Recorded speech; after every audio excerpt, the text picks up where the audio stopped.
তিনি এই মাঠে বসেই বলেছিলেন, রাখ তোর ফ্যামিলি কার্ড। আপনাদের মনে আছে কিনা আমি জানি না, আমার মনে আছে।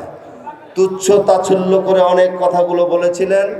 আমরা 1 মাসের আগেই সেই প্রতিশ্রুতি বাস্তবায়ন করার জন্য আগামীকাল 10ই মার্চ ঢাকা 17 আসনের টিএনটি মাঠ থেকে মাননীয় প্রধানমন্ত্রী ফ্যামিলি কার্ডের উদ্বোধন করবেন। আমার দল বাংলাদেশ জাতীয়তাবাদী দল, রাষ্ট্র পরিচালনার দায়িত্ব দিয়েছেন বাংলাদেশের জনগণ।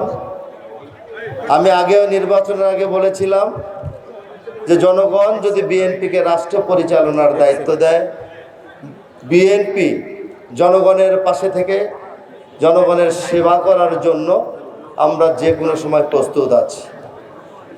আপনারা দেখেছেন জনাব তারেক রহমান মাননীয় প্রধানমন্ত্রী বাংলাদেশে, তার কথাবার্তা, আচার আচরণ এবং জনগণের উদ্দেশ্যে যে অঙ্গীকারগুলো দিয়েছেন, তিনি কিন্তু 1 মাস ওই সরকারের বয়স হয়নি, 1 মাসও হয়নি।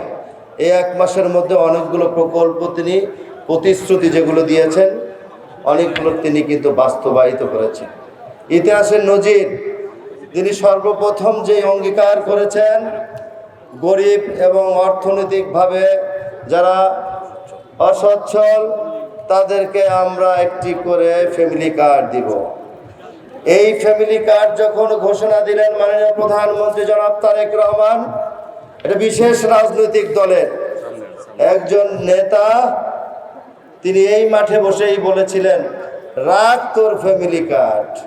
আপনাদের মনে আছে কিনা আমি জানি না, আমার মনে আছে। তুচ্ছ তাচ্ছল্য করে অনেক কথাগুলো বলেছিলেন।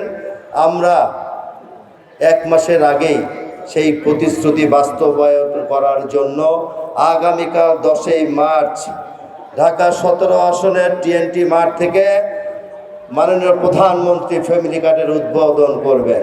জনাব তারেক রহমানের কর্মী হিসাবে ঢাকার 20টি আসনের মধ্যে একমাত্র আসন ঢাকা 15 আসনে আমাকে কিছু ফ্যামিলি কার্ড বরাদ্দ দিয়েছে।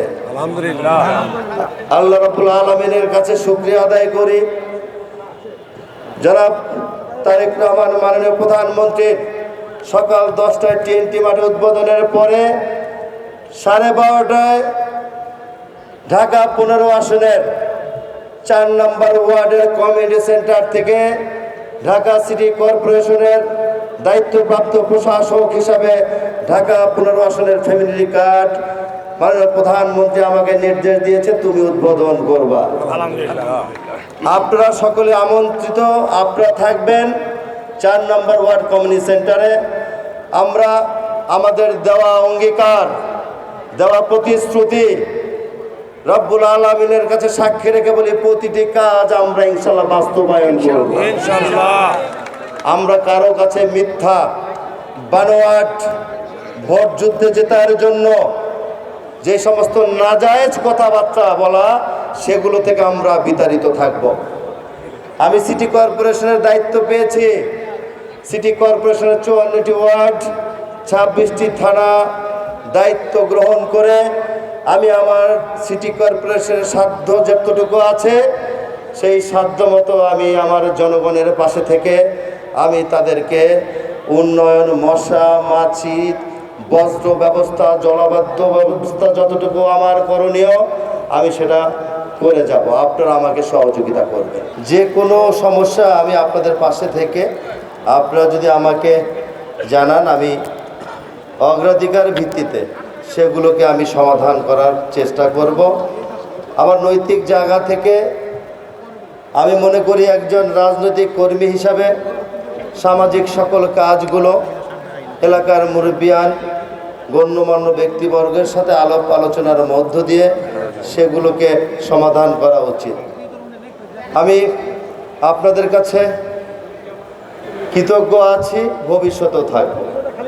আমি আপনাদের সন্তান হিসেবে, আপনাদের ছেলে বন্ধু হিসাবে, ভাই হিসাবে আমার যতটুকু প্রয়োজন এটা ঢাকা 15 আসন গড়ে তোলার জন্য আল্লাহ রাব্বুল আলামিন আমাকে যতটুকু দায়িত্ব দিয়েছে সেই দায়িত্বের মধ্য থেকে নিয়ম কানুন মেনে সততা এবং নিষ্ঠার সাথে সেই কাজগুলো আমি করব ইনশাআল্লাহ। যেখানে গিয়ে আমি নামাজ আদায় করেছিলাম আমার প্রিয় মুসল্লিদেরকে আমি কথা দিয়েছিলাম, প্রিয় এলাকাবাসীরকে আমি কথা দিয়েছিলাম, পুনরায় নির্বাচনের পরে আমার দল যদি রাষ্ট্র পরিচালনার দায়িত্ব পায়, আমি আপনাদের সাথে এসে আবার নামাজ পড়ে আপনাদের সাথে কুশল বিনিময় করবো ইনশাআল্লাহ। সেটি অব্যাহত থাকবে। ঈদের পরে সেই রুটিন করে আমি আপনাদের মাঝে প্রতিটি ওয়ার্ডে আবার আপনাদের সাথে কুশল বিনিময় করবো ইনশাআল্লাহ। যেখানে কোনো বাধা থাকবে না, বাধাহীনভাবে উন্নয়ন কর্মকাণ্ড অব্যাহতভাবে আমি পরিচালিত করবো ইনশাআল্লাহ। যে যত কথাই বলুক, কোনো বিভ্রান্তে কান দেওয়া যাবে না। জনগণ ম্যান্ডেট দিয়েছে, 5 বছর বিএনপি রাষ্ট্র পরিচালনা করবে। জনগণ আবার পুনরায় যাকে ম্যান্ডেট দিবে, তারা আবার রাষ্ট্র পরিচালনা করবে। এটাও একটা আমাদের অঙ্গীকার। আমরা চাই বাংলাদেশের মাটিতে রাজনৈতিক স্থিতিশীল পরিবেশ বজায় থাকুক।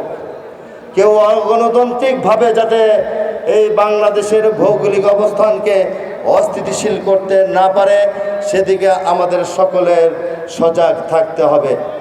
প্রিয় ভাইয়েরা, বোনেরা, আমরা যে অঙ্গীকারগুলো আপনাদের সামনে দিয়েছি, যেহেতু আমার দল বিএনপি রাষ্ট্র পরিচালনার দায়িত্বে আছে, আমরা প্রতিটি ধাপে ধাপে সেটি আমরা বাস্তবায়ন করব। আপনারা আমাদের জন্য দোয়া রাখবেন।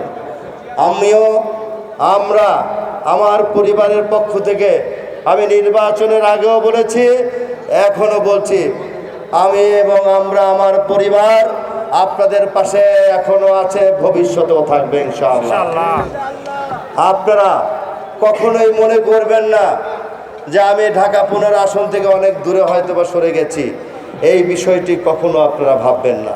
আমার কর্ম ব্যস্ততাটা বেড়ে গেছে, সেটি হতে পারে। ডিএনসিসি সরকারি অফিস করার পরে কিন্তু আমি আমার নির্বাচনী অফিসে প্রতিদিন রাত্র 8টার পর থেকে 11টা 12টা পর্যন্ত আমি করি।